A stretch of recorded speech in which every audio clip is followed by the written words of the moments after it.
acknowledge the Gadigal people of the Eora Nation as the traditional custodians of the country we are speaking on today. We recognise their continued connection to the land and waters and thank them for protecting this coastline and its ecosystem since time began.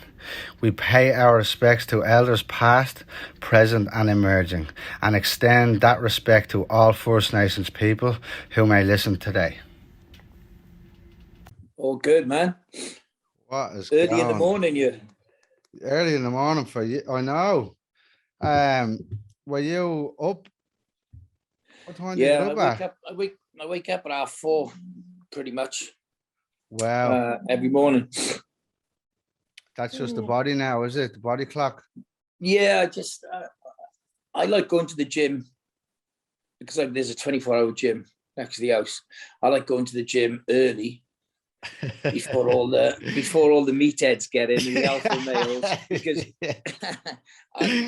I can't be doing with that shit. I do my workout, get out, I come home, have some breakfast, maybe go for a run, and then start my day. Yeah. I can't blame you at all. I can't blame you. Do you get annoyed at the gym? Do people come ask you questions and all of that type of stuff? Well, yeah. So, but then at this time of morning, nah. And that's what I like about it. It's just peace, quiet, and do my stuff. I just put my earphones on, listen to my music, and just do my shit. But then in the summertime, when it gets light in the morning. Hey, Lemmy. I'm talking to Darragh. Hey, when it gets light in the morning, I'd normally go up a mountain, watch sunrises and all that kind of stuff. Yeah. Last 2020, most of last year, I still do it a little bit this year, but I found when I started my days at 4 a.m, it was like my productivity was through the fucking roof. But by the time the world was waking up, I was already like, after lapping them 10 times. Yeah, exactly. So even by the time they caught up to speed with the work I was doing, because I studied before, I studied for this career path before, because I was running 2 building sites here in Sydney. So I studied. You were running 2 buildings? Yeah, 2 building sites. I was a plumbing foreman. Right. Yeah. So that started at 7 a.m. So I used to get up at 4 a.m. to study for this work. And then go on to the building site. And I mean, by the time the lads woke up in their brains, I was already way ahead of the whole fucking site. But it's good, isn't it? Because you see people, I don't know, the world's more peaceful at that time of morning as well. Yes. It's just like you've got the whole outside to yourself, there's no cars, it's just peaceful, quiet. And then when you sort of finish what you're doing or whatever, you can sort of see the world waking up, and it's just like, chaos. Yeah, the chaos is waking up. And that's what I love, that solitude. I love working in solitude when it's dark out, especially because it's sort of a mental edge as well. You know, everyone's asleep and you're getting much more done because you know you've got a free road, reign. Yeah. One of my main mentors, Preston, likes to say, "There's no traffic on the extra mile." There's no traffic on the extra mile. So many entrepreneurs or whatever it is that they do or want to do, they start out, and once it gets a little bit busy, they give up. But basically, the meaning of that is to keep pushing, because once you get beyond that, you know, the barrier where everyone else decides to give up, there's nobody else there. You're free road. Free road. Yeah. What was going on the weekend? You had some event. You've got a new moon glow about you. No, I did. I'm actually, hang on, I got my sober app. I'm actually 53 days off the beer. Lovely. I've tried lots of times before. I did 93 days once, but anyway, cut a long story short, 53 days in, and the biggest test was on the weekend because it was our work's due, and I thought, oh man, because I'm just, I mean, you know yourself, I like a drink and I like a night out, but well, as you get older, it doesn't agree with me anymore. So anyway, the biggest test was Saturday night. I was going out with all the staff and everything from the shop. And, Yeah. I managed to stay off it. I was quite stoked. I didn't, as soon as everyone started getting really pissed, it's just time to go, man. Like, I could feel that I was going to go to the bar, just sort of take the anxiety off. And I just went, no, I can't do this. And I just said my goodbyes and I just went. Bounced. I was actually about to ask, at what time was that at? How long did you last? No, not long. You walked in the front door and out the back? Yeah, I think it was about 9:30. That's all right. That's reasonable. But it started early as well. But yeah, for me, I felt kind of bad leaving that early. But at the end of the day, they understand that I don't want to drink. And if I'm surrounded by that kind of stuff, then let's just little bits at a time, really. Just take. Don't expect miracles. Choose the battles. I mean, it tears lumps out of you for a week or two afterwards. It's not only the body now. It seems to be the mental aspect of it as well. Yeah, I mean, yeah, I mean, I'm 49 in March, and if I have a night out, it lasts a good week. And, when you want to get up early in the morning, go to the gym, go running, do all those kind of positive things, it just tears. It's just not. It's just, what's the point? Why do I don't want? I know. I want to enjoy my week. I don't want to sit there feeling sorry for me because I'm drinking and stuff. And that's the productivity. That's like part of the reason I was able to do them 4 a.m. starts, because I knew I was transitioning career, but I was also off the alcohol. And the challenge one of my mentors put to me was, what is a consequence of you if you do decide to drink alcohol? I committed to 4 months at first, and it was coming up to me and Saoirse's wedding. And so I committed to, if I drank alcohol in that 4-month period, that I'd shave my eyebrows off. And I swear to God, the week after the end of the course we were doing together was our wedding. So imagine me turning up with these slugs gone off my face. You'd be dead, man. I would have been destroyed by all my mates, everyone. And then the wedding photographs look back upon. But I swear to God, for me, once I got into it, I got to see. There was a time I went into the casino, and what did I go in? Kerwin Ray. Have you ever heard of him? He's a business entrepreneur. He's a bit like Grant Cardone, and right. Yeah, he's a huge business. He grows businesses, but I went into his seminar, and it was a nice evening. I was driving down Oxford Street. You could see all the gay guys in the gay bars, having beers. But I swear to God, the more water I drank, the thirstier I got. I just wanted a fucking beer, I didn't crack, but that was the closest in the whole 4 months. And then after that, I got to see my productivity. So I just left it off for nearly 12 months, nearly the whole year. I gave in around Halloween. You haven't had a beer for 12 months? The last year, 2020. So from mid-January until I had a couple on the night of the wedding was supposed to be the date, because it got cancelled. It was in Bali. We weren't allowed to fly. So I had a few on that date, and then later on, towards the back end of the year, I had a few, but nothing in between that. Just that. That's good, man. For me, that was a crazy year as well. Yeah, that was a mental year, but I personally grew fucking 100 times the person I was going into that year. I had no idea what was to come, but I got the head down. I've done the work required to show up in the world the way I do today. So cool, man. Pritch, let's bring it back to what about your childhood? What was life like for you growing up, and where? It was pretty good. I mean, I don't know, it's just like your average kind of childhood, I think. Well, I wouldn't say, you couldn't really say your average kind of childhood, but the kind of person I turned out to be. And I don't mean that in a bad way. I don't know, I was quiet, man. I was shy, quiet. Wouldn't say boo to a ghost. Just in my own little world. Just, yeah, I was quite, that's all I can say really, until I found skateboarding and at 15. And I sort of, I just loved skateboarding. I was that kind of kid that hung out on the street with a few people doing sod all. And then one of my mates got a skateboard, started messing around with that. And I thought, oh, this is cool. My mother wouldn't let me have a board because it was too dangerous. But I just managed to persuade her.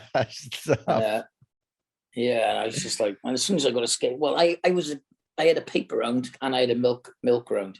Oh yeah. So when she said, yeah, go on, you can have a skateboard, I saved up for weeks to try and get bored. And I managed to get a board, and that was just me. That was me then. I'd found my path and I was just off. And I made friends out of school, like in the skateboarding world. And that was it. Yeah. And that's all I did. 24/7. That's incredible. Just to highlight that you only started skateboarding at 15. Yeah. And look where it's led you to. Well, tell us about that. What was the transition into all of that? Are you Cardiff? Cardiff, yeah. Yeah. I mean, I've always said that, you know, I thank skateboarding for giving me, you know, what I've got today, really. And it made shape me to, it made me the person that I am. And because all my friends, I have all my friends from school. I don't hang out with anybody from school. I didn't really like school. I hated school. I didn't really do. I wasn't academic at all. Far from academic. I always wanted to be a stuntman. I was jumping out of windows and just doing all kinds of stunts with my mate Roger O'Neill, who I actually saw the other week. Actually, so yes, I guess he's most probably the only person from school that I sort of speak to. But yeah, it was just skateboarding. With my mates, I'd go on weekends. We go to like skate competitions and skate events, and I went to college to study catering to become a chef. And that was when I left school. So I was learning how to be a chef and then skateboarding as well at the same time.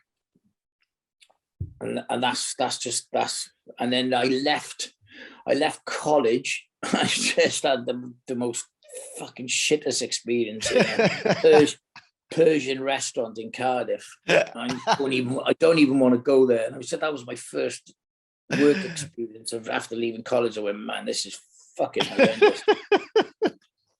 So I ended up cleaning windows then.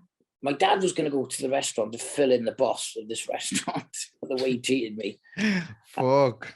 And I ended up cleaning windows with my mate, which then gave me more time to go skateboarding. And it was just, you know, I was outdoors in all the elements. It was just so much of a nicer job, and having a laugh with your mate and stuff. And then I was signing on the dole. So I was fiddling the dole. I mean, I didn't really say that, but I'm getting cash into the hand.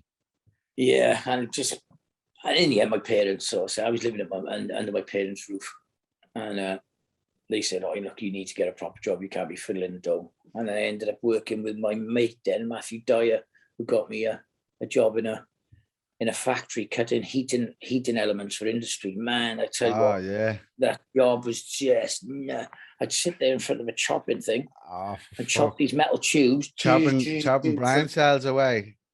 Chopping brain cells away from 8 in the morning until 5 in the evening. Oh my God. And it was and the highlight of the day was when the blade blew up.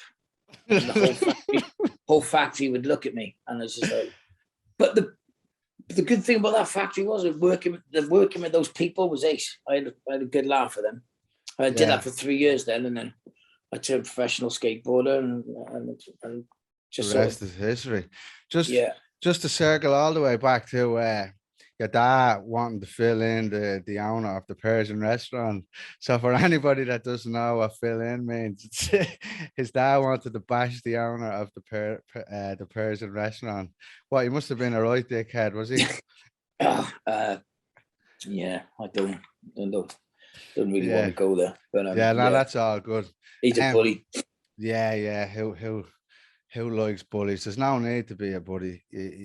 What I find, for some reason, if you treat people with respect, they'll go above and beyond for you. Some bosses like the bully, and I feel that's counterproductive because they hate you and they're doing their job out of fear. But the first opportunity they're going to stab you in the back or tell you to fuck off or get another job or whatever it is. It's not, and you know what I mean. You're not as productive as well as if you're fearful, as opposed to happy. No, you're right. You're right there. I totally agree with you. That's why now that I'm a boss myself, I don't, there's no way I treat my staff or speak to my staff like that. Yeah. But then you want to work in the catering industry. It's rife. Gordon Ramsay and all them people, but that's just, he's only doing what he got brought up doing. Yeah. In working in the kitchen, so I mean, obviously I don't do that now, and I haven't done it for many years working in those kind of kitchens, but it's the fucking chefs are just shouting and screaming and treating it's insane, man. One little mistake, you fucking it's fucking across your head and stuff. It's madness. But, that's their trauma and trigger points playing out. It's such a high pressure and high stressed environment, that isn't it? It is, but it's a bit of a buzz as well, I guess. There's a massive alcohol and drug problem. I was about to say that. Yeah, apparently a lot of chefs and people in those kitchens are flying on all sorts of stuff.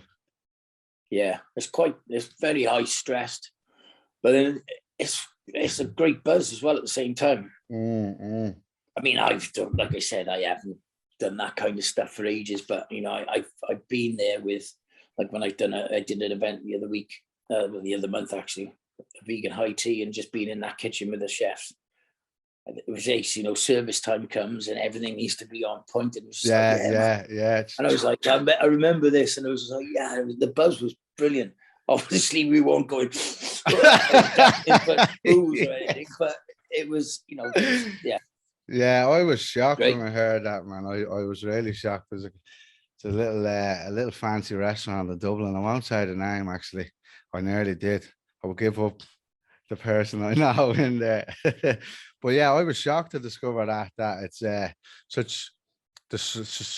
such an amount of drugs in the kitchens, because of the high stress, high pressure, long hours, and chefs don't get paid a whole lot, do they?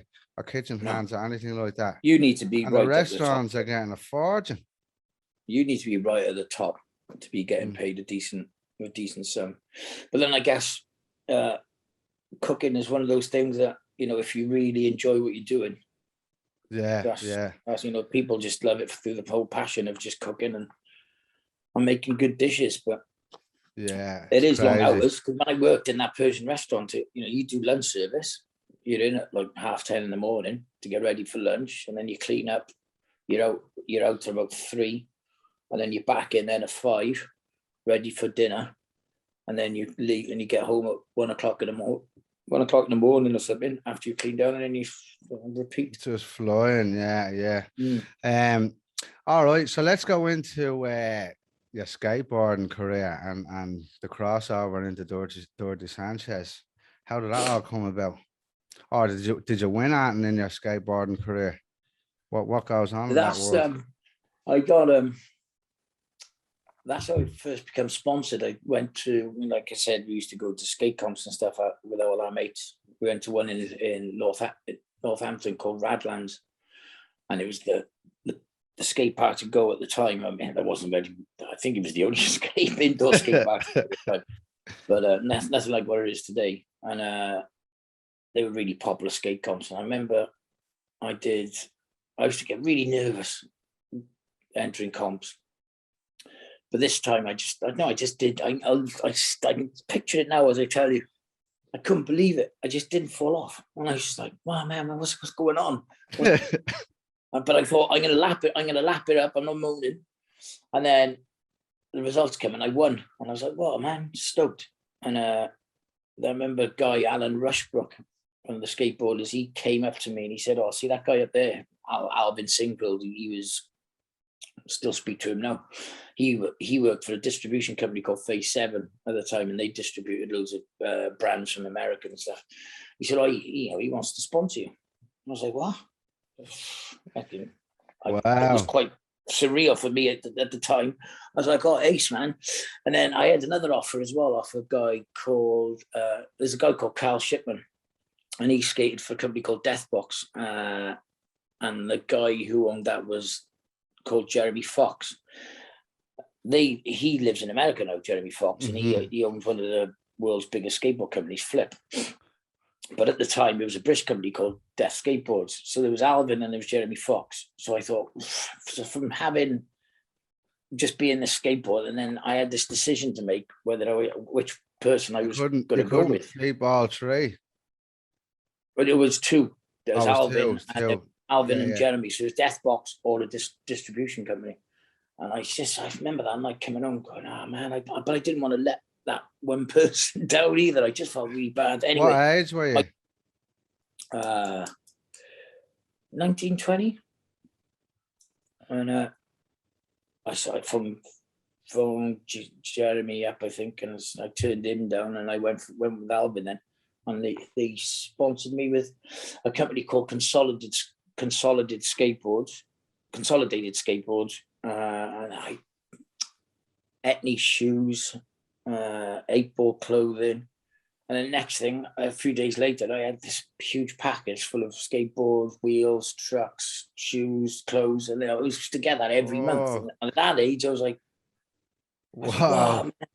I was like, I thought, fuck, it was like Christmas every month. Because, I had to work hard to pay for, because it's not cheap skateboarding. It was like 50 quid a ball. And you so to get all that free stuff was, and it went from there. Then I stayed with Alvin. I went through quite a few companies, consolidated them 60-40 skateboards. Like, because they were getting new brands coming in all the time. So I was chopping them. And then he said, he phoned me up one day. He said, we're going to start our own British skateboard company, which was quite a big deal back then, because there was only one, and that was Deathbox, which the first guy was offering me, Jeremy Fox. And I was like, oh, cool. He said, oh, yeah, we're going to call it Panic. He said, we'd like you to be the first pro. And I was like, whoa, man, what? I was like, really? Panicking straight away.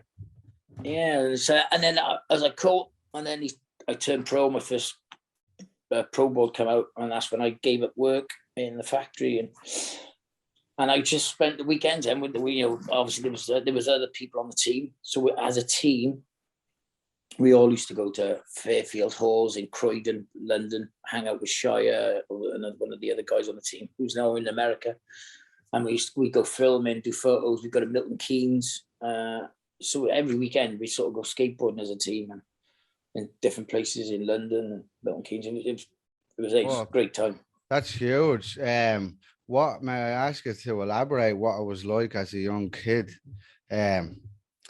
transitioning from going and working 10 hours a day in a factory to going and literally doing what you love for fun and getting paid? Yes, it was good. It was a great feeling, but at the same time, it feels it's weird. It's like you feel like you're cheating or something. It's like, because I've been brought up, to earn money, you've got to work hard. Yeah. Don't get me wrong, I wasn't earning a fortune, but I was getting paid to do something I loved, and it's just like, what? Almost like I shouldn't be getting this. And it's quite weird because I was watching. I watched a podcast on James English last night on Paul Merton, the footballer, who had all the gambling problems, drug problems, Yeah. drink problems. And he was saying the same thing. He couldn't grasp the idea of getting this money for doing something he enjoyed doing. He just seemed like it was unfair for everybody else. But, you know, you take it. It was great. You know, I didn't have to get up and cut metal tubes all day long. All I had to do was get up and go skateboarding. Yeah, that's a great point as well, because it's a lot of people. Part of why I'm doing this podcast is to highlight that what we're taught as youngsters by whoever our guardians are, parents, friends, family, or whatever society tells us to be, is not who we have to be in order to make a living or to live freely or follow our heart or have fun and get paid for it for a living. But I understand where you're coming from as well. Is like some footballers trained all their life to be footballers.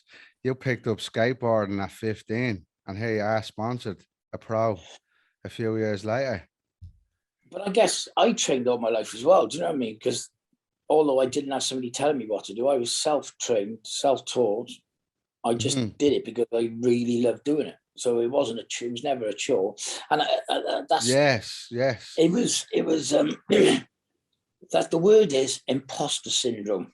That's because I was, you know, I look at all these mags, watch all these videos, see all these pro skateboarders, and I thought, well, you know, this, you know, I shouldn't. Why am I getting what they got? Because I've been looking at them for years, all my life. They're pros.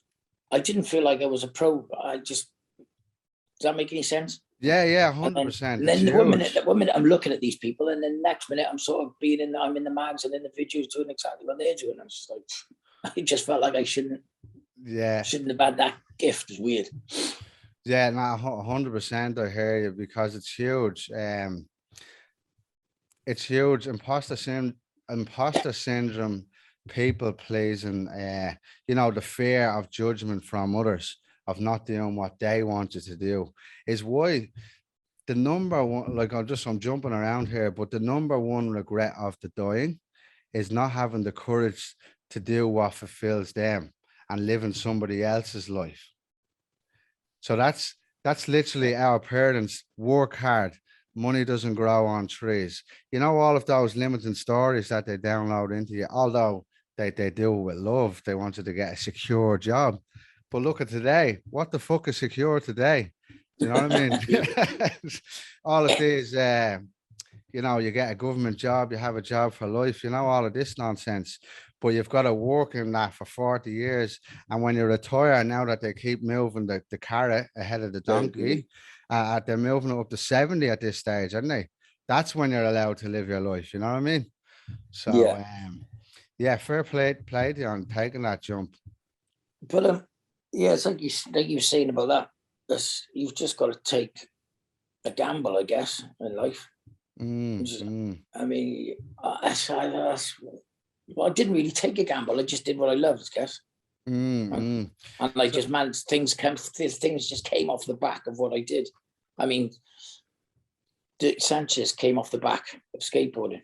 And then off the back of Dirty Sanchez came many other things that I've done, which, you know, which I'm very grateful for, because it's given me the life. Like I said to you, skateboarding gave me so much. Yeah. So, yeah. You know. Tell us about Dirty Sanchez, Pritch. How did that all come about, man? Well, that's shoving drumsticks up your ass, smashing bottles up your head, fucking traveling around the world, just causing absolute bedlam and chaos. Kicked in every 2 minutes. Yeah, not being able to sleep, turning off. What a time to be alive that was. It was good job. You made it out alive as well. Yeah, it was. Well, me and skateboarding again. Me and Dayton. You know, we had a good rivalry and stuff, messing about one another. And we made a video called Pritchard versus Dayton, and it was me and Dayton. We had a joint section. It was him sort of doing me and me trying to get him back, blah, blah, that kind of friendly rivalry that everyone knew us for. And in the video, we thought we'd have skate sections from some of the best, skateboarders, up and coming skateboarders in the UK. And at the same time, a lot of messing around that we were known for. Pancho, obviously, he was the lovable rogue who was always drinking and falling asleep. So we'd always mess with him. But then we wanted somebody else. We wanted somebody English. Innocent messing. We wanted somebody else to be in I remember Dan Joyce he used to turn up the skate comps that I was talking about, and he'd turn up and he'd dress as a gimp and in his skateboard runs and stuff. Oh, he'd be great in the video. So we got him.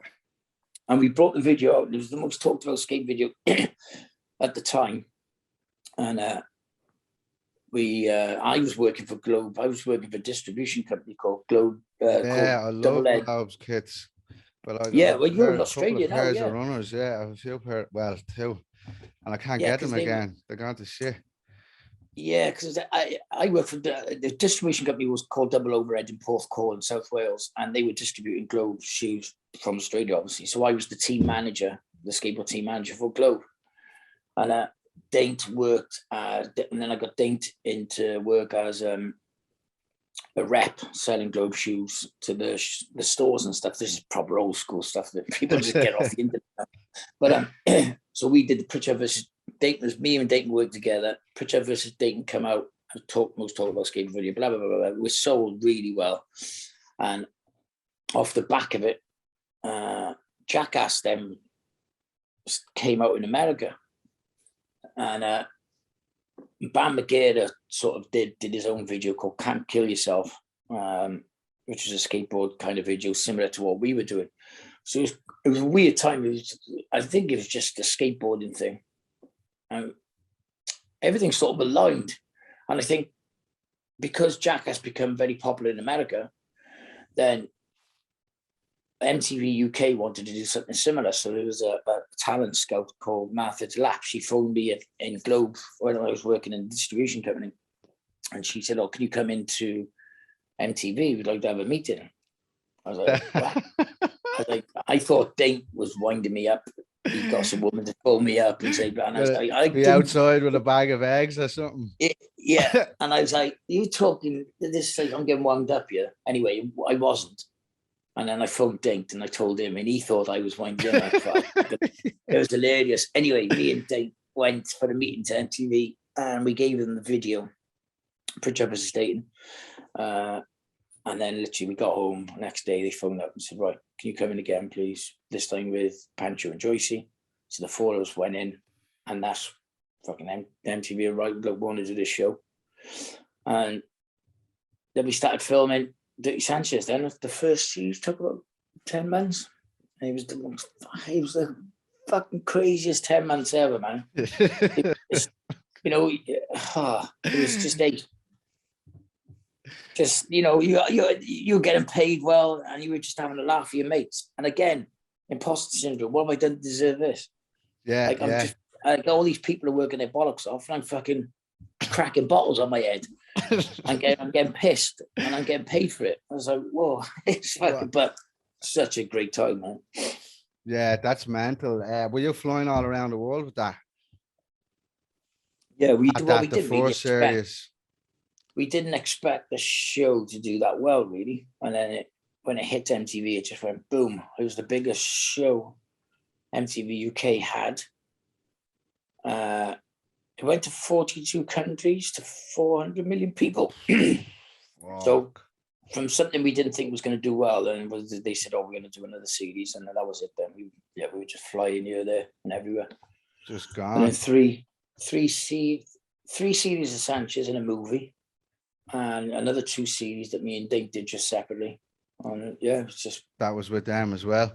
I remember saying that back in the day, and I was like, "What the fuck?" Look, I didn't know whether to laugh or cry. Some of the time, some of the stunts, I was like, is he going to be all right after that? I know. What was the one? There was one in there, something with the balls. What was it? Did you eat a ball or something? Did one of you eat a ball in the US? A live testicle, not a live testicle, but a testicle. I think Sanchez, that was Sanchez. No, wasn't. I don't know. I can't. There was something, you were on some sort of field. That just come back to me. I hadn't researched that. It's just something I can remember. It was either you done something mental anyways. It was like, what? You was that I remember I was in Sanchez when me and Ding did Sanchez Get High. That was,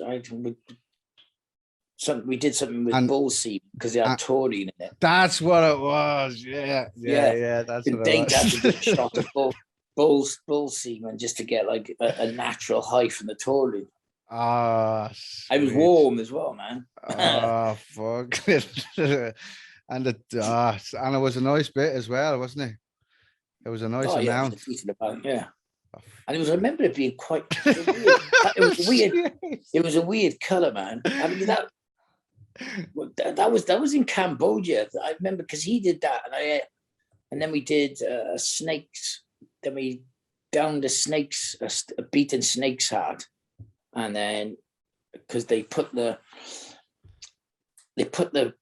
snake through. It's really bad, man. Looking back, like I wouldn't do that. I wouldn't do that now for obvious reasons. You know, I don't eat animals, but they put the snake through so much fear, and then kill the snake. So the adrenaline goes into the heart, and then the heart is still beating in your hand. Whoa. The snake's heart's still beating, and then you down the heart, and then down the snake's blood to get the heart in. To swallow the heart, and I was just like, whoa! I remember it beating on my tongue. I was going, oh. I couldn't get it down. How big was the heart? Oh, this wasn't that big, really, but it was. I mean, now looking back, it was just I'd never do that now. So, and even just to see a snake going through something, it's just a pointless exercise. But it is what it is, and we did it at the time. It was hanging. you were hanging from the night before. I mean, it's meant to go because the adrenaline in the blood and the heart. Yeah, that's what I was going to ask. Goes into you, and it's meant to give you like a. Did that happen? No. The poor snake. It might have a little bit. But you were probably hammered, were you? No, sober. Fucking hell. It was on the side of a road. Jesus. I was in Cambodia, is next to Laos. And in Laos, we were at Vang Vieng. Have you been to Laos? No. Tubing. I can't remember when we went in Cambodia, but I really enjoyed Cambodia, man. It was nice. Yeah, it was incredible. We were there. It was fucking insane. So Laos is tubing. It's called Vang Vieng, and everybody gets a tube at the start of the river, and you tube down into the different bars. But I mean, no way. Yeah, you picture health and safety. It's like it's minus. it's fine. But they have this. They sell you magic mushrooms in all the bars, and everyone's getting hammered. And the first day we got there, me and my best mate Warren, everybody was falling around. It was only 6 o'clock, but it was pitch black. It's in a jungle. And we're like, what the fuck? There's people scattered all over the streets in their bikinis and all of that. But the key is they only have daylight. So when the sun comes up, they're straight on it. And then it goes dark about 4 or 5 o'clock. So everyone's down there as quick as they can in the morning, getting hammered on anything they can get their hands on. But the snakes, they have bottles of tequila with snakes in them, dead snakes, and everyone's just doing shots. They had the ban. It was fucking deadly. It was deadly, but they had the ban. They used to have slides and swings and all of that. And one part of the river is like 6 foot, the other part is 2 foot. So if you go the wrong way on one of the slides or one of the swings, people die there all the time. That's why they had to take the stuff out, all the swings and the slides. Yeah. No.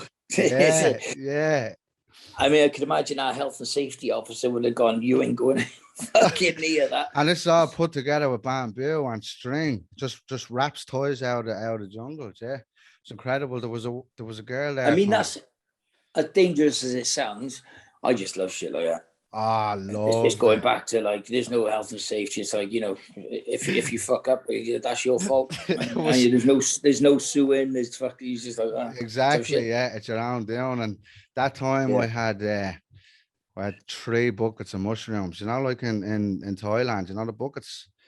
But the last one was sort of, we were after getting into this party. It was loads of girls from Liverpool and London and a couple of lads. And I went off and got another bucket, as you do, the last one at every party.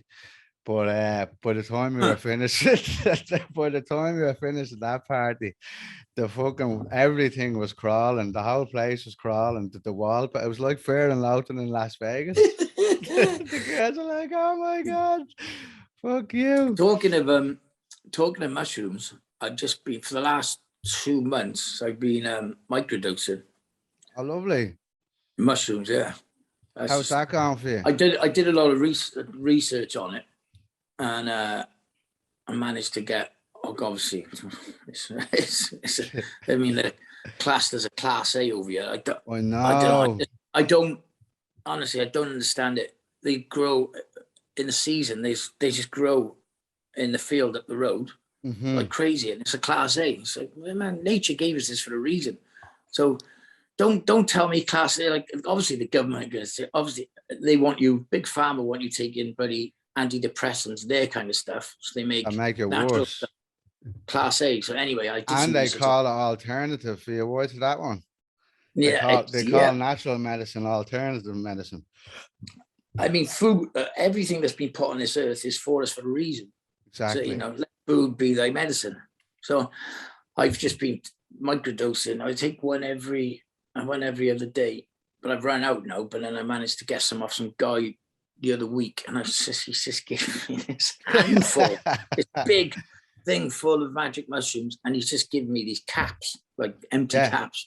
So he said, grind it all down in a coffee thing, fill the caps up, and take one every single day. But I haven't used them yet. But the caps are much bigger than the other ones. So, and one day I thought, I'm going to do 2 of these caps. I see what I mean. I've done mushrooms a few times in the past. I know exactly what they're like. I forgot I took 2, and I was on the computer working. I went, what? I went, oh, holy shit, I forgot. But I didn't, nothing crazy happened. I just didn't feel normal, if that makes sense. But it just stopped at that. Hyper aware.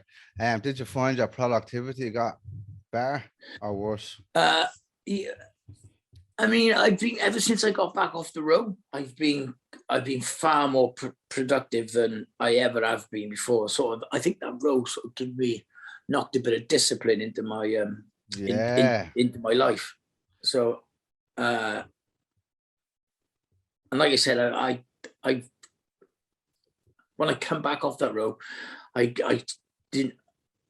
I was going into a bit of story here, but I needed something else.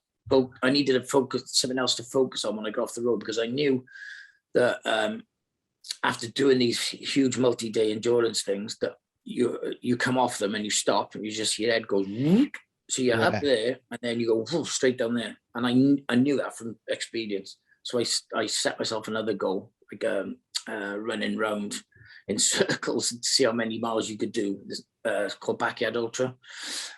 So I had to concentrate on. So my head didn't go. I started running, and I did that event. And then as soon as that event finished, I fell off the barrel big time. I was drinking every night. If I did it for about 4, because I lost lots of weight from the road. Yeah. And I'm normally 14 stone. I went to 15 and a half to do the row. I got off the row when I was under 13, and I sort of kept that. And then I just drank like nobody's business. And I was just like, man, and I messed with that. Yeah. I started putting on weight. It just screwed me up. And I remember I was sort of speaking to Kira, you know Kira yourself.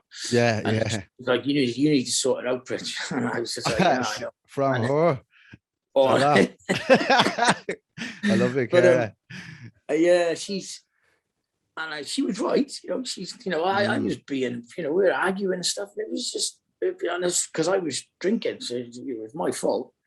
And I just thought, I need to sort it out. I've just done this row and I was in a good place and now I'm in a bad place. And I can't, I don't know about you, but I can't just have one drink. I've got to, Get smashed. Yeah. I'll keep going. Anyway, it's either way. So I just went, sod this. I need to stop. And I was looking into mushrooms and stuff to sort all this out. And that's what happened. So I stopped drinking. Like 53 days ago that was. And I've been doing the mushrooms and stuff. And fair play to you. Quick story for us. We just come back from Mullabimby. We're up the coast. We're moving up there soon. And where they pick the mushrooms from up there is from the cow shite. From cow shite, yeah. so off I went one morning, fucking 6 o'clock in the morning. Sun was only after rising, but didn't I go too far into the farmer's field?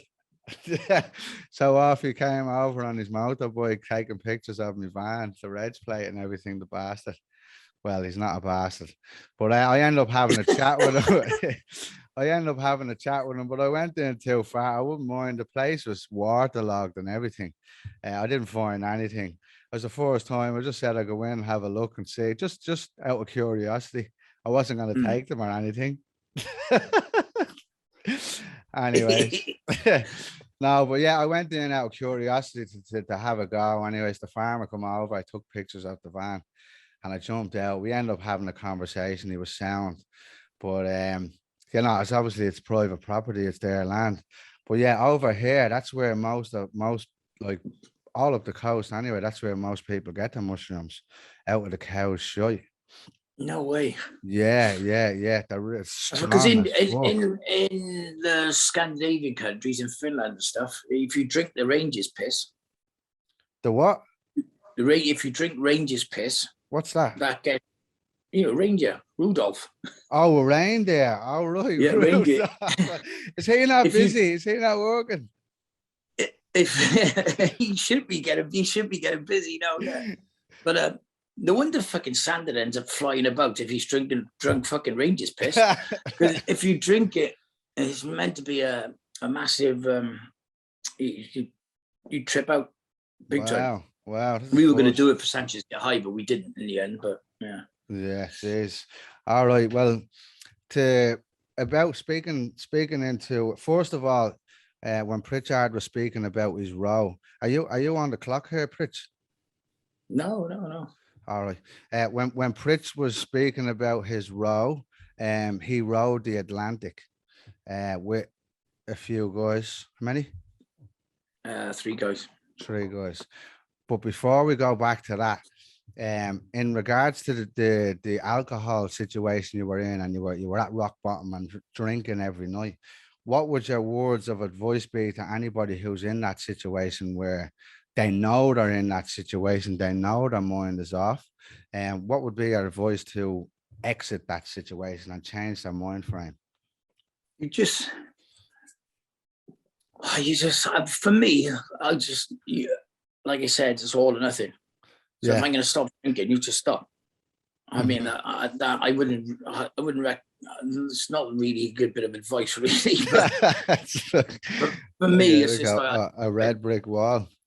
Yeah, I can't. It wasn't like, I'll quit slowly and I'll just have 2 drinks tonight. I just went, no. I knew I was doing wrong. I knew it wasn't good for me. I knew it was messing my head up, and it was putting me in a bad place. And it was just, I saw this and I just stopped. Got back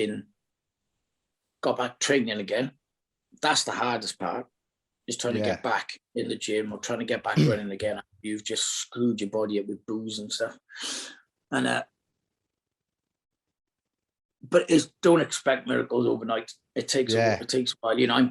After 53 days, I feel like I've got this routine back again. I'm running decent miles and lifting weights, and I'm just in a good place. It just takes time, that's all. You just got to say, nah, I'm doing it wrong, stop, and get back on the fitness stream. And that's part of it, really, isn't it? It's everything is a process. So a lot of people coming back all the way back to the extra mile.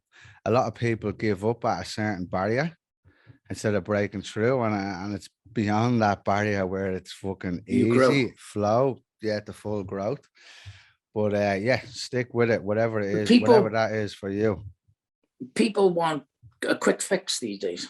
Yeah, If they could buy, so comfortable, if they haven't could we? buy fitness, people would buy it. Yeah. But for me, that journey is so much more rewarding when you the goal that you're aiming for, and you take that goal off because you went on a journey to that goal.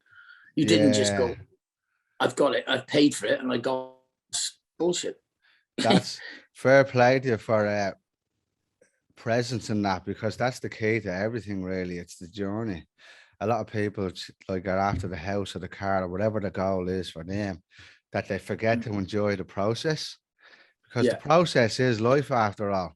And the people who forget those things or the journey, they get that whatever it is, and they don't get that fulfillment, or when they do get it, it doesn't last. Yeah. So then they think there's something wrong with them and all of those stories. But that said, let's speak about the Atlantic, crossing the Atlantic. What was that like? And how did it all come about? Bumpy. Not that kind of bumping. No. I was, because it was 2020 lockdown, and I just thought of staying in the house.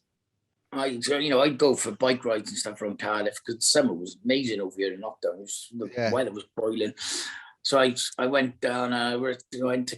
Down by the harbour and stuff in Cardiff, down the Cardiff Bay, and I knew my mate had a boat there, and he was living on a boat, John Haskell, and he rode the Atlantic in 2011. And I remember running on treadmills in Tesco's. He's a fireman, dressed in fireman's kit with him to help him raise money for the firefighters charity in 2010. So I passed his boat, and he was out on his boat. I was, hey, John. So I can come over. So I come over, and you're going for a little bike ride, and end up on a boat with him in the bay, having a laugh. And he was talking about rowing and stuff, and he was going to do the Indian Ocean. I was like, no way, man. That's Indian Ocean. He's going to row the Indian Ocean, but then because of lockdown, that didn't happen because he couldn't get to Australia, because he couldn't fly over there with Billy, who the skipper was. Anyway, he obviously, because they couldn't do that Indian Ocean, he then phoned me up. He said, I spoke to Billy from Monkey Fist Adventures, and he said, because they can't do the Indian Ocean, they're going to do the Atlantic. And they said, he wants to know if you're interested. And I got asked a few years before that to do the Atlantic, and I just turned it down, because in my head I was like, nah, man, that's gnarly, I'm going to die. But this time, I didn't even think. I just went, what? No way. I don't know what was different in my head to say it, but I was just like, yep, I'm banging for this. I want to do it. And I obviously had to ask Kira first. And she was like, yeah, go do what you got to do. And she supported me. And obviously my business partner as well, and my parents. So they were all like, yeah, all good. So I started, we were meant to go in early Feb. So I started training. This was October 2020. So I started training. Because all the gyms are closed. I got my mate who owned the gym. He gave me a rowing machine, put that in my house. Mark Whittle, who was coaching me through most of my endurance stuff, he did a training plan for me. So I just trained in the house. And then Johnny, who lives in Thailand, he was one of the other guys. He's been to every country in the world, a blogger. He was on it. And there was a 61-year-old Martin, who lived in Hereford. He joined as well. And then Billy, the skipper. And then we went to, to cut a long story short, it was a nightmare because of COVID, trying to get the boat to Lanzarote, trying to get us to Lanzarote to do what we were doing, because there was you weren't allowed to fly anywhere. Anyway, Johnny did a lot of work because he's a blogger. He's been to every country in the world. He knew loads of contacts. So he managed to get us a job with this hotel company. We were the only people in the hotel. we had to do like social Whatever it media. takes, whatever it takes. Yeah, we had to do social media posts for this hotel group, so we could get over there because we were working. And anyway, we got there. Billy, me, Martin, and Johnny got to Lanzarote, and then Billy was coming with a boat. He got to Cadiz because they drove in a lorry with a boat on the back of it all the way to Cadiz, and then the boat got on the ferry in Cadiz to Lanzarote. Cut a long story short, again, the paperwork was messed up on that, so they pounded the boat. Oh, we could see the boat, but we couldn't get it. Oh. And then the authorities in Spain, they're so like mañana. Yeah, we're like, we gotta go, man. They and it want was like paper. COVID and the offices were closed. It was from leaving early Feb, we left like about the first week of March, and the bad thing about leaving that late is that you go into the hurricane season over the other side of the Atlantic. Oh. So we were like, oh man, this really it's late. I want to be stuck on a rowing boat. Anyway, we left Lanzarote for our mission to Antigua, and about day 2 we got into some trouble. The seat that I was sitting on, we were, on the rollers. Yeah. The thing that was rolling on started snapping, and Billy went, whoa, stop. And I was like, fuck, we were trying to, there was nothing you could do. We couldn't fix it out at sea. So Billy said, we're going to have to we didn't SOS or Mayday, whatever it was called. Yeah. I can't remember what it's called. There's no, anyway, we had to be called for help. We put the para anchor out, which is a massive parachute in the water, which grabs the water, which stops you drifting too much. And then the Spanish SOS came out to rescue us, and they actually crashed into crashed into our boat, making a massive hole in it. And I'm just sitting there going, oh my God, we're going to sink. We haven't even started yet. This haven't even started. We're only out the harbour. And anyway, they pulled us into, it's like a 7-hour tow. Bang, bang, bang. Pulled us into Fuerteventura. We got the boat fixed, took 5 days. And then we jumped back on the boat again for Antigua. And then it took us 52 days to get from Fuerteventura to Antigua.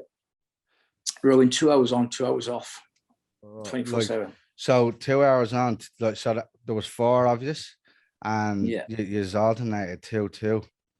2-2, yeah. So there's 2 people rowing 2 hours. 52 days. Yeah. And did you have any support crew or anything? No, it was just us. So if something went wrong in the middle of the Atlantic, you've just got to wait for somebody. And of course, because it was cold, when we were in the Atlantic, we didn't see any sign of life for 3 weeks. Didn't see a boat in the horizon, nothing. So if anything went wrong, Billy was like, well, if we end up just bobbing around in the ocean, you normally get picked up by like maybe a big cargo ship. Cargo ship, which could be going to China. So you'd have to get on that boat, and they'd take you to China, and then and I was like, man, I hope nothing happens. We just keep going. Luckily, we did. Jesus, what was that like on the mental side of the game? Oh, I mean, don't get me wrong. It was physically and mentally draining, but it was more, definitely more mental.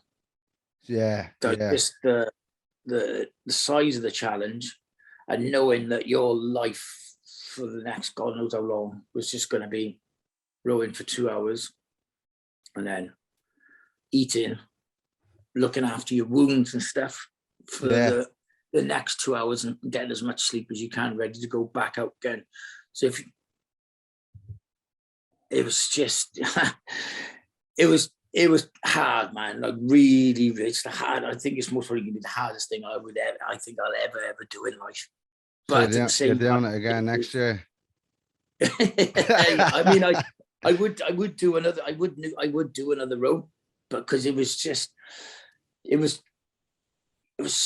hard to explain it. It's hard work, but at the same time, it's just amazing because being with nature and being in the middle of nowhere, surrounded by I turned off the noise of land was gone in my head because there was no social media, there was no emails, there was nothing.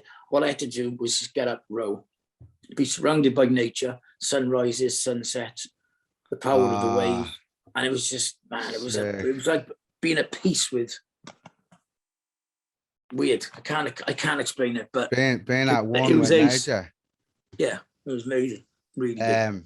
What's the most captivating memory you have of nature when you're out there?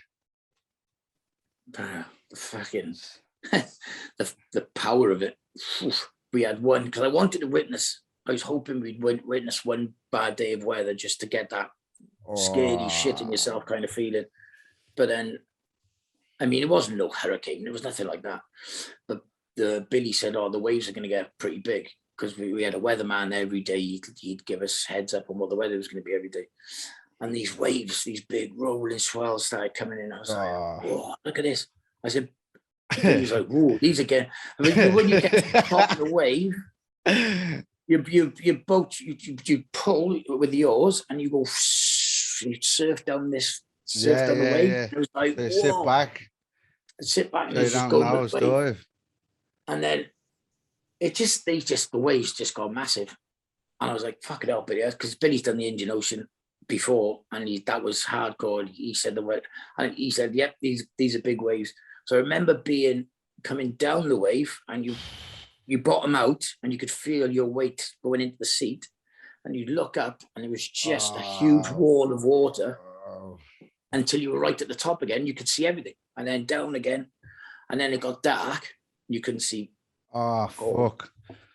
So it was like, it was insane, because you go into the cabin and like everything sounded worse in the cabin because it was all closed in and waves are going, and then they call you out and you've got to go out on deck to row, and you think, fuck, man, it sounds crazy out there.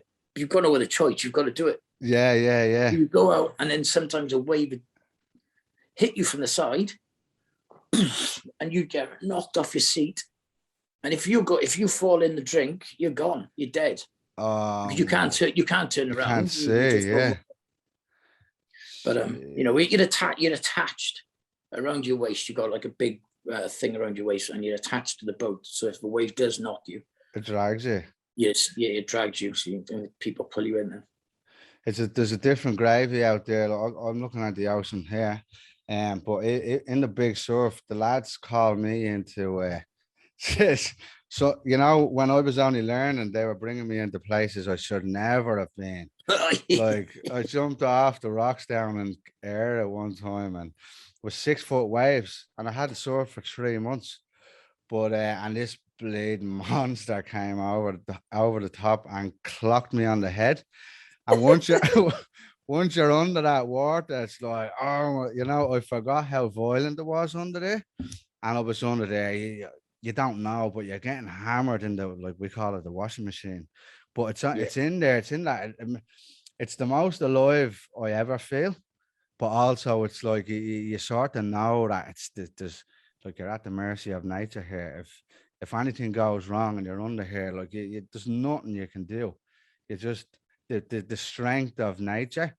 So I trust and I respect the ocean. It's both calm and beautiful, and incredibly violent and horrendous whenever it wants to be. But being out in the middle of the Atlantic, how long did that go on for? 52 days. No, the storm or it was the big swell. It was sort of late afternoon, went all through the night, and then it sort of fizzled out then the next day. How big? But my dad was in the Navy when he was younger, and he said to me, he goes, look after one another, but respect. Yeah. Respect the ocean. Yeah. They were wise words, because the power of that ocean is just, man, it's insane. Man. It lets you know how minuscule we really are, doesn't it? Well, yeah. We can polish you off really easily. But yeah. And a big key to that is respect. The weather because that was the only day we had. if anything, we had the worst weather for rowing, but the best weather if you wanted a sunbathe, it was unbelievable. So we had a pretty calm crossing. But with rowing, you if you get you need tailwinds, like the what's it called? Push it across. Pushing you across, and that's where those winds normally come anyway. That time of year, they come across that way, pushing you across. But then we were greeted with winds coming from the side. It just makes it so much harder, and the waves hitting you, lapping up the side of the boat. How big and then was one the day boat, we Pitch? had, I can't bloody remember how officially big it was, but compared to the size of the sea, it's just like a little cork. A dinghy, yeah. Yeah, like a dinghy. But those boats are built to self-right. So if the cabin doors are closed, if that thing tips upside down, it's coming straight back up. Oh, right.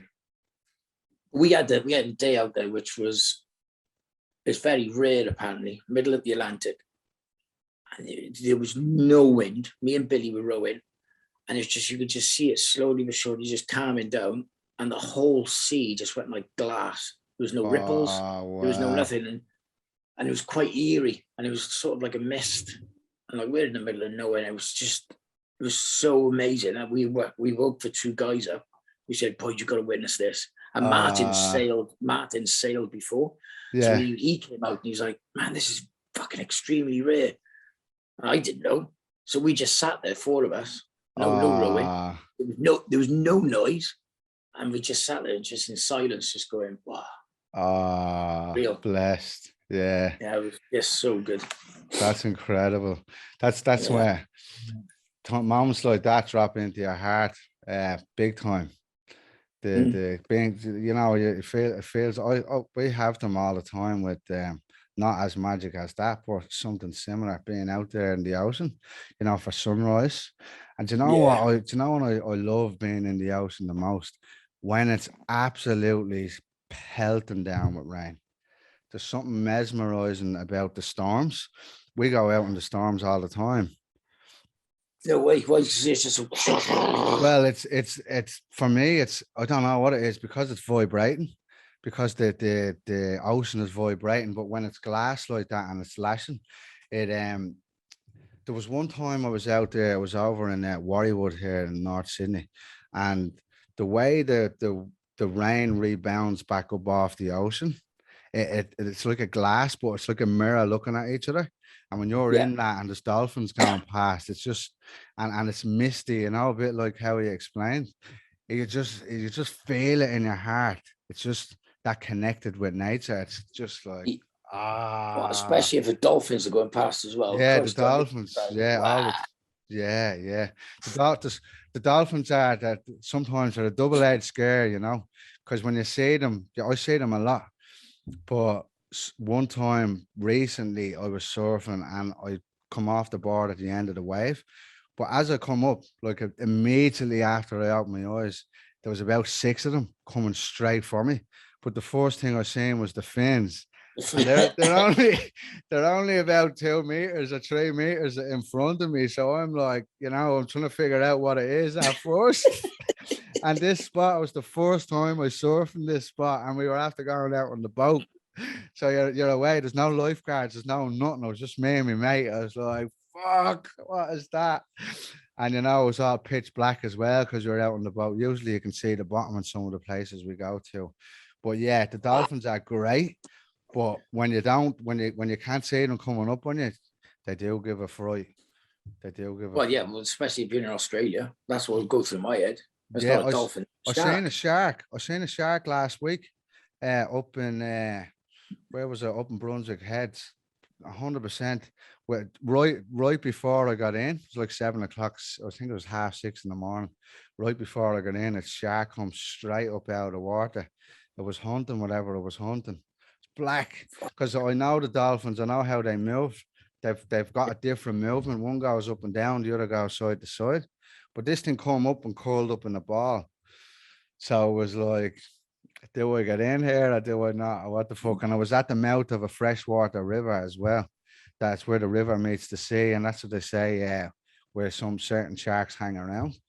So Fuck that.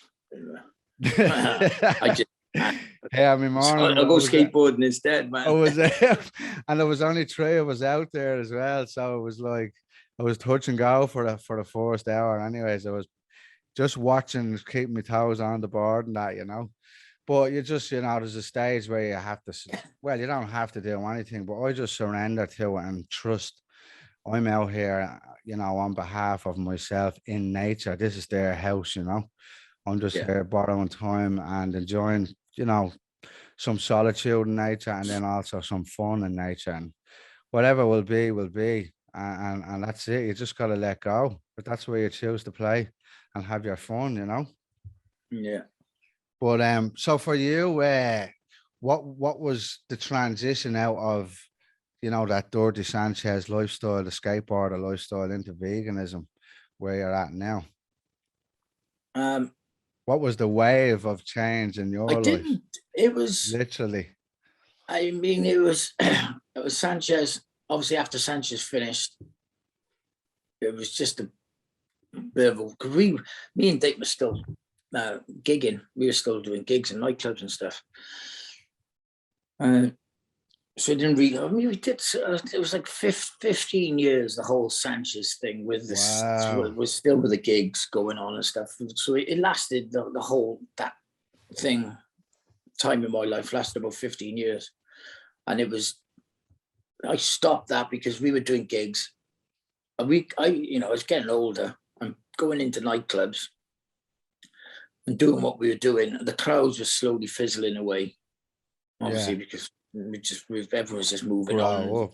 Like anything, every good thing doesn't last. It always finishes. And I could see that. And I thought, we were getting older and there were younger people. And it was just felt wrong going on stage doing what I was doing. And I just said, oh, look, I'm stopping. I can stop. And I had this idea to start my business, the barber and tattoo shop. So I invested in that and I started concentrating on building that. And before that, I started doing, I took up, 2009, I think it was, I started taking up fitness, but at the same time, it was still high into the party scene then. So I was sort of doing the fitness, and that was falsely giving me the permission because I ran a marathon. I was like, I'm going party. So I sort of burning the candle at both ends. And but over the years, slowly but surely, that sort of party and sort of fizzled out. And the fitness was more. I had my business. I was doing all these challenges and fitness stuff, and I started doing Ironmans. And I was looking into. I realized a lot of endurance athletes were vegans, and I started. Wow, that's interesting. Sort of just looking into it really, and just finding out why they were and reading up on it. And there's a lot of them are saying about Cowspiracy. Yeah, they watched Cowspiracy. That's why I stopped eating meat. And I thought, what is this Cowspiracy? So I thought I'd check it out. Just and I was that anti-vegan back in the I was that person who's like, oh, we want to put meat, you got to eat meat and all this kind of stuff. And then I think it's a mixture of age, waking up a little bit out of the rut that I was in, and watching this Cowspiracy and going, man, what the fuck? I thought veganism was just you didn't eat meat or dairy, but there was more to it than that. And it sort of opened my eyes big time. And I love animals. So if I love animals, where the fuck am I eating them? And the abuse in dairy and this and that, and it was just, and how much water it takes to make just one burger. It's like 600 something gallons of water. Yeah.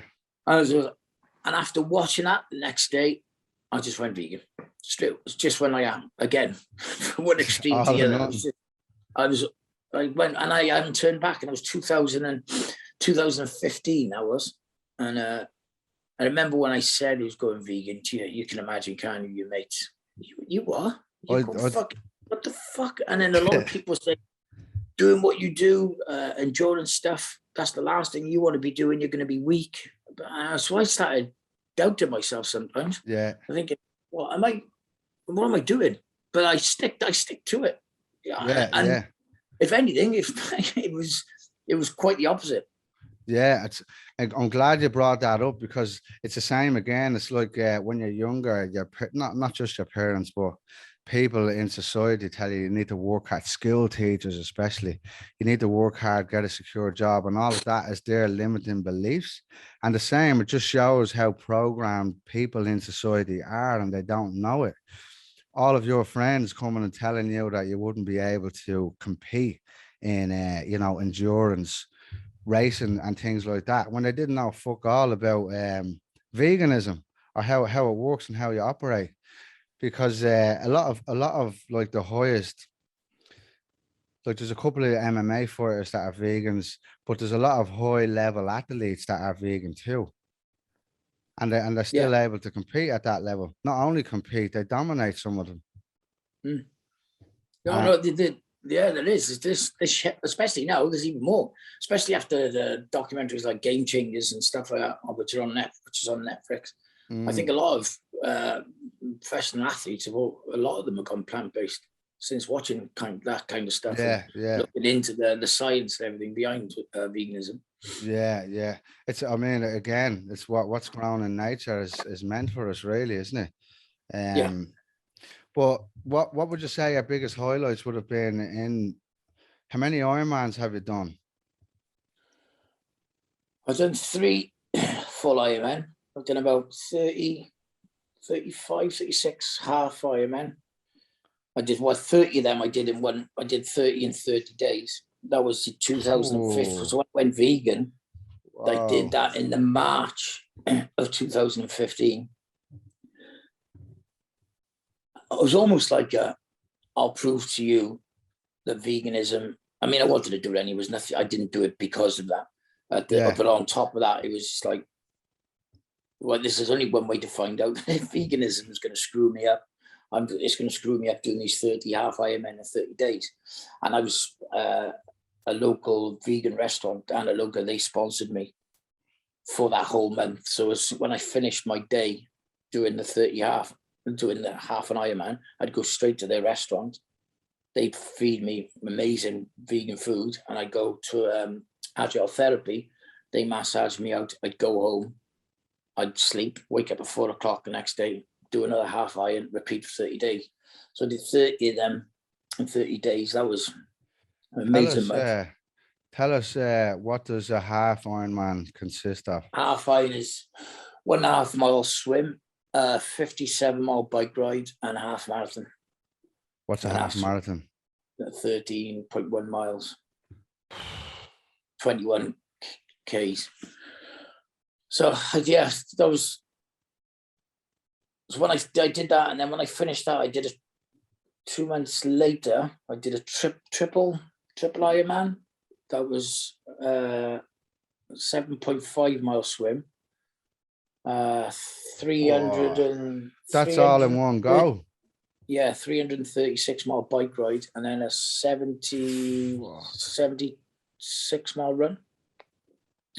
And that took me 40 something. I can't remember the exact. It took me 40 something hours. I remember when I did it, I was on the bike, and I was just so tired, and I just fell asleep on the bike. I remember waking up, going heading towards a bush. I was like, whoa. Like, they're in laps. It was 11-mile laps. And so when I got back in, I took like a 20 minutes nap, and then got back on the bike and kept going again. Yeah. So I'd done a triple. I'd done 2 double Ironmans, and then I did in 2019. I did the Deca, which is, there's 2 forms of Deca.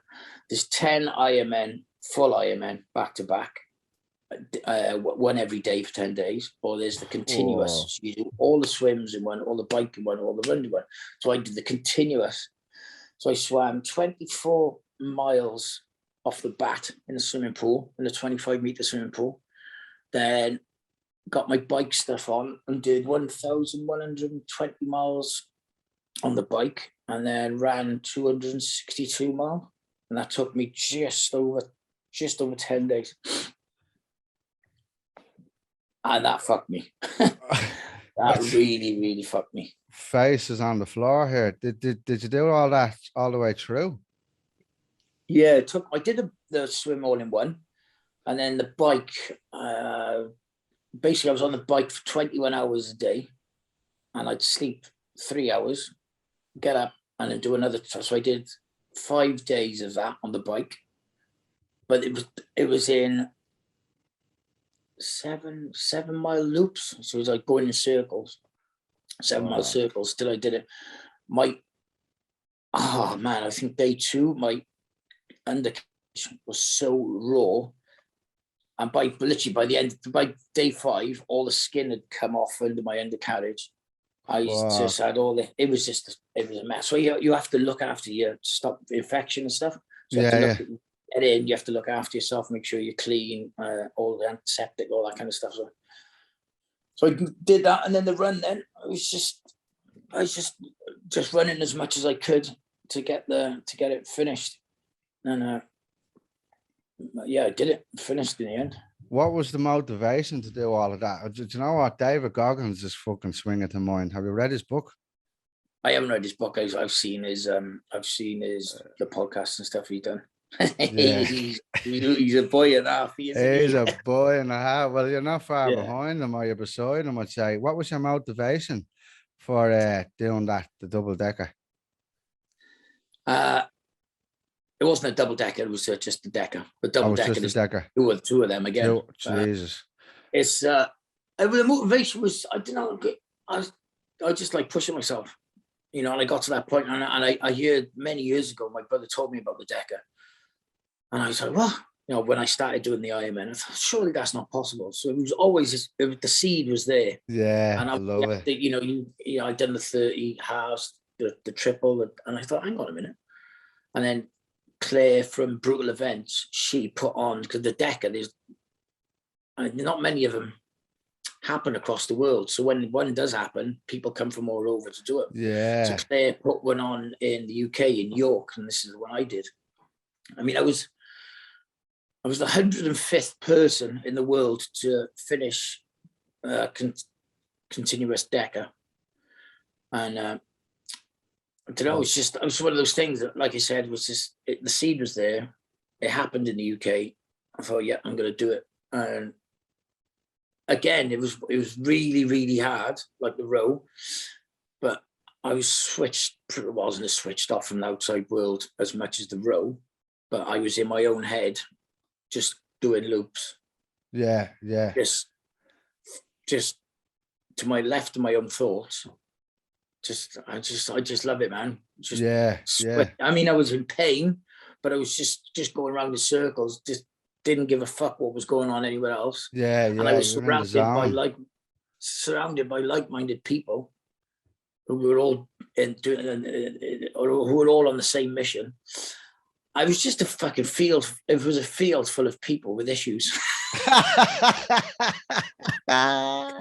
That's how I look at it, because everyone in the endurance world, society, they man, we were just like, everyone's fucked in some form of. Yeah, it's funny you say that, because I just a question come to me. They say it's hectic in the swim. The first, let's say, mile, people climbing all over each other in the swim. What's it like out there? When you're doing endurance stuff, there's only a few. There's like 10. By the time you get to it. 12 people doing the continuous decker. So, but when you do, there's not many people with serious issues in the UK. But when you do an Ironman start, I think they've stopped it now. The mass start has been stopped. So they do the tiers. Time interval, yeah. So it's based on your time, when you fill in your form, how long do you reckon it'll take you to do the 2.5 mile swim? And they put you in tiers. But before, it's my first ever Ironman was in Bolton in a lake. Jumping in, whoa, man! It was just like people were going swimming over the top of you, dunking you in. Fuck! I was like, if you're I'm quite claustrophobic, but you've just got to keep telling yourself deep. Well, you can't take deep breaths because you're underwater, but just relax. Relax. A few meters time, it'll get better, and it does, and you sort of find your pace and you get on with it. You just drift off to the outside. So your biggest, what was I going to say to you? So your biggest, when you arrived on, what would you say your biggest achievement would have been, or the most satisfied you would have been in from all of those, including round the Atlantic? Like, what was it like getting off on the other side, and what is it like achieving any of them? 2019, all of them were amazing because they're all, it's all pretty much stepping up. I started down there and I made my way up. Again, it's the journey. You can't go and do a decker off the bat, or maybe you can, but it took me years to get to that decker. So again, it's always the journey to where you're at. And finishing all of them was good, but finishing the decker was just, the feeling was unbelievable, because that's the thing that fucked me the most. My body was so screwed, and I didn't feel right for a while, and it took months to heal. But the Atlantic, oh man, that feeling was just, I can't put it into words. When you actually see land for the first, because I was with Billy, the skipper, he was my rowing partner. Teammate, and he said, look over, because I come out of the cabin. He said, look over there, and I saw land for the first time. I was like, whoa, man. I had tears in my eyes. I was like, wow. It was just unbelievable. And although I could see land, it didn't mean that you were going to be there any minute. It was still we were still like 2 or 3 days away. So it was like, you think you're there, and then you get teased. Just like, you still got all that time to go. And then you get on land. My feeling was just insane. Because I didn't stand up for 52 days. I lived in a 4-meter space. I shit, pissed, ate from the road, everything in this 4-meter space. And then get off the boat. My legs were fucked. So I forgot. I almost went head into the boat again. I was like, holy shit. I had to learn how to walk again. And that's no fucking exaggeration. I had to learn how to walk. We were all 4 of us. We're like walking like idiots. Like we just been John born. Wayne's arrived into the US. The works. And we were greeted with a bottle of champagne. I had four glasses of champagne on the head, and we got in at 10:30 in the morning. Let the celebrations begin. Literally 24 hours later, I was still there partying, and Billy and the boys Billy went, you still? And I said, yeah. You went, bro, you've got to be the only ocean rower to ever fucking party for 24 hours after getting in off the ocean. But I was so high, man, on life, and it was just, I was buzzing. Yeah. But it was great. It was such a good feeling. Was there a big like a welcome to where did you say you landed? That was the worst thing about that row, because because it was COVID and it was lockdown and nobody was allowed to travel and stuff. That was the one thing I missed the most about that row, was arriving in Antigua and Kira not being there, my parents and my brothers and my friends and stuff, because they were all going to come over. And, to see your loved ones after being at sea for 52 days and doing what you did, would have been the icing on the cake. But unfortunately, because of COVID and stuff, they weren't able to be there. So we just got greeted by Alex, who owned, Billy knew him from when he did the Atlantic the year before. Alex owns sheer rocks and restaurants and stuff on the island. He greeted us with the bottle of champagne, and there were 4 Marines who greeted us as well. And these Marines I went training with them. We did a 24-hour row to train to be on sea with these Marines, because they were doing a crossing from New York to London Bridge. But because of COVID, they weren't allowed to fly straight into America. So they flew to Antigua, of all places, to quarantine, ready to go into America to row. So I thought, these people I did a 24-hour row with a few months ago were then in Antigua to greet us when we arrived. And I was like, oh, man, weird. So they went, we had the night with them and stuff. And then they went to America and they did their row from New York to London Bridge, and they finished it a few months after we got back. Yeah, they got there in one piece. Did they, do you know what days they done it in? They did it in the North Atlantic. But this, I followed them on Instagram.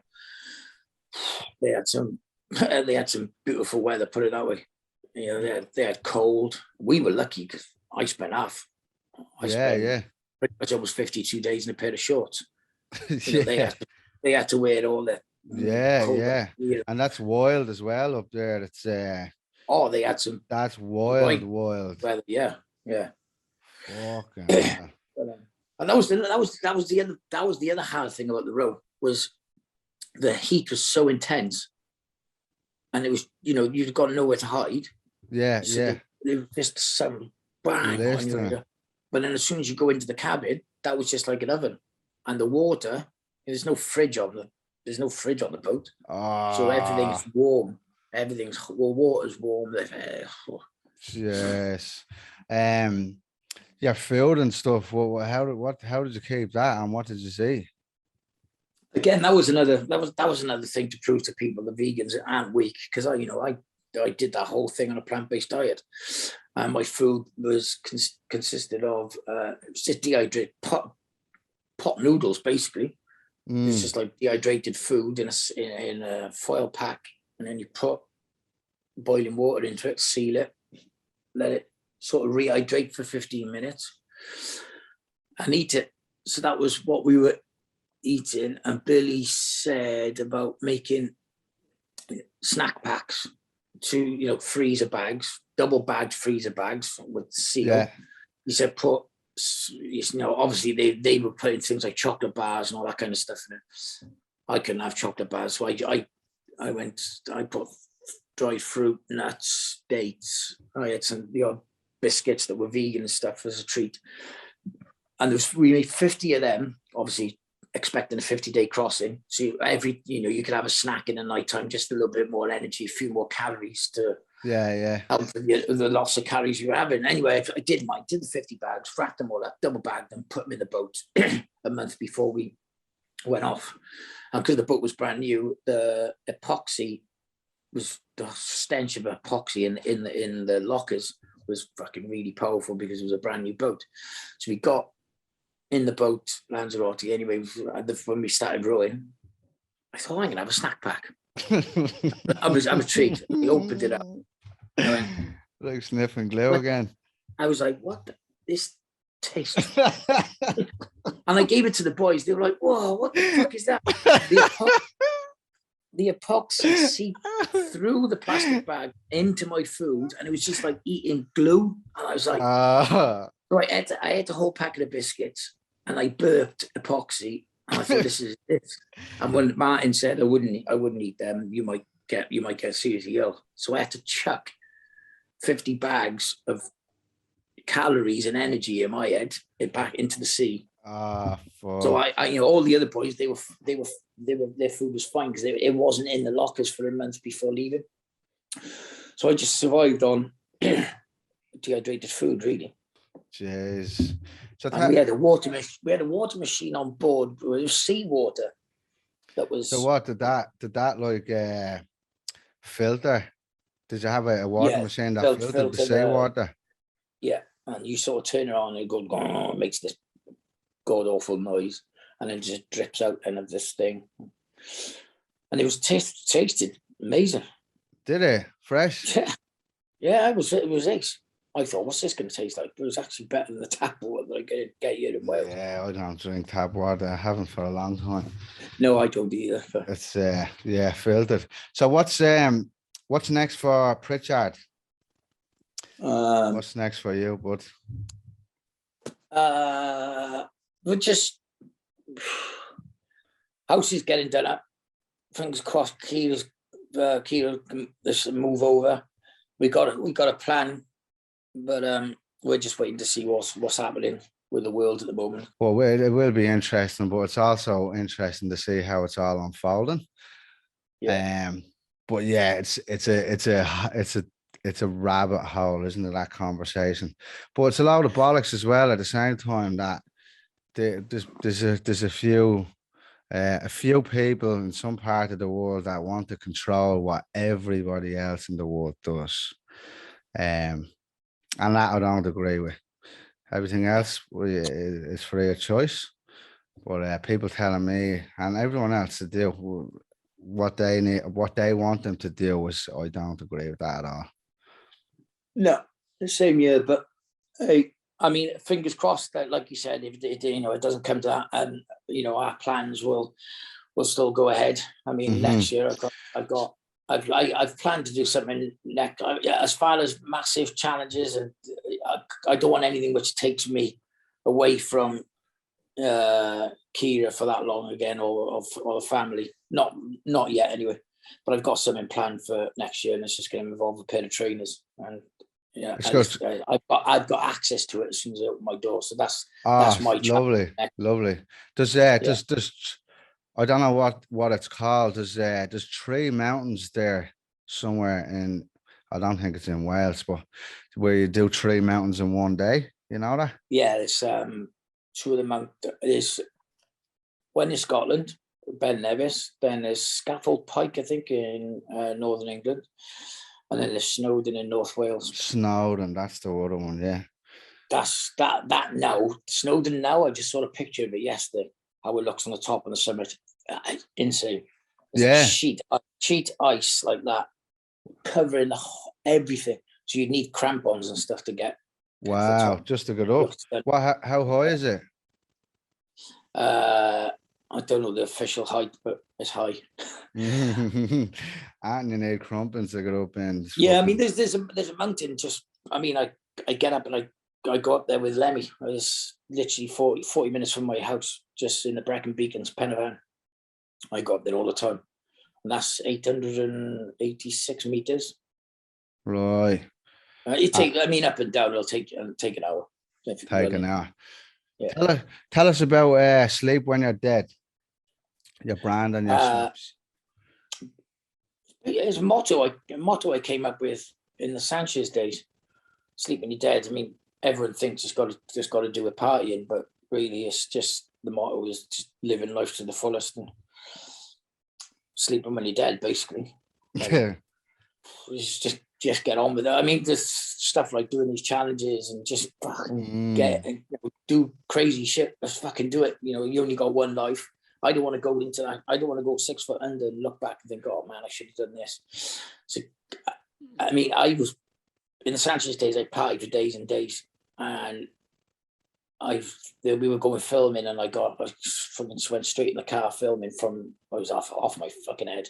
And Joey said, fuck, you need to go to bed, man. And I said, fuck off, Dan, I'll sleep when I'm dead. And everyone started laughing their heads off. And that's where I come from. Yeah, brilliant. Yeah. And it's good. And then we opened the shop then, the tattoo barber shop, and clothing range, and that's it. I still have the hat upstairs. And I think it's good that you highlighted that as well. It's not only to do not to do with partying as an aspect of it, but also I don't feel we need 8 hours a day to sleep. And what I recognized when I was doing the 4 a.m. starts, I was still wide awake, full of energy at 10, 11 o'clock at night. I accomplished more last year when the world was supposedly locked down than I ever have in my life. So whenever I feel I'm under the pump with work and things like that, like this week specifically, I've got 11 interviews with people all over the world. I'm starting my day at 4 a.m. to get it done before Christmas. So yeah, fair play to you for that, for recognizing that. Yeah, I mean, I go to bed at about life is completely different to what it used to be. But that's cool, I'm happy with that. It's just you get to that point in your life, that was then. This is now. And I go to bed at, I know, well, it was about 9 o'clock. If there's something happening, no, obviously I don't. But if it's just a normal evening, I go to bed at 9. Might get to sleep by about 10 or whatever. And then, yeah, get up 4, half 4. Yeah, 6 hours, 6.5 hours. I feel it's plenty. That's enough for me. Yeah, that's same. Even with the kids, especially with the kids, you need to be getting some work done before they wake up. Yeah. It's fucking. It's after getting to that, like. It's after getting to that stage where it's like it's just full carnage the moment they wake up. Full fear just goes around. Just being a kid. What time do they wake up? 6 o'clock. 6, 7 if you're lucky. You've got a good 2 hours ticked off before they. Yeah, exactly. Pritchard, fucking absolute gentleman. Thanks for joining me. You're literally the first guest. The way it's after working out, but the podcast. The name of the podcast is The Waves of Change. It's funny that you've actually crossed the Atlantic and done many of the Ironman. But the question I'm going to end with all of the guests is, what does the waves of change mean to you? Waves of change. For me, I know you just said that when you said that, I sort of looked at and I was trying to think of what you're trying to get across by saying that. And I think the waves of change is basically pretty much what I've just talked about, I guess. Going from one thing to another thing. Which you can't live. You can't be that same person that you were in your younger days to what you are in your old days. You have to change and adapt and become somebody else. Yeah. And I don't think you don't force yourself into becoming somebody else. It just change. It happens naturally. Unless you're trapped and you're still trying to cling on to what you once had. And I think that's where a lot of people go wrong, I think. Incredible, absolute fucking Pritchard legend. I love that, and yeah, I recognize all of it. Some people that like to hold on to that past life that they've already grown out of, get stuck in that limbo, and that's where a lot of men and the mental health issues come from, because people don't know who the fuck they are when they go through those changes. So yeah. Thank you for that. Thank you very much for your time. Having me, Darragh. Thanks for 5 a.m. start to make this happen. And good. Yeah, looking forward to catching up with you guys when we get home. Brilliant. All right, brother. Top man, take it easy. All the best, brother. Have a good evening. Look to search for us. Have a good day. I will, of course. Yeah, and you, man. Take it easy. Bye.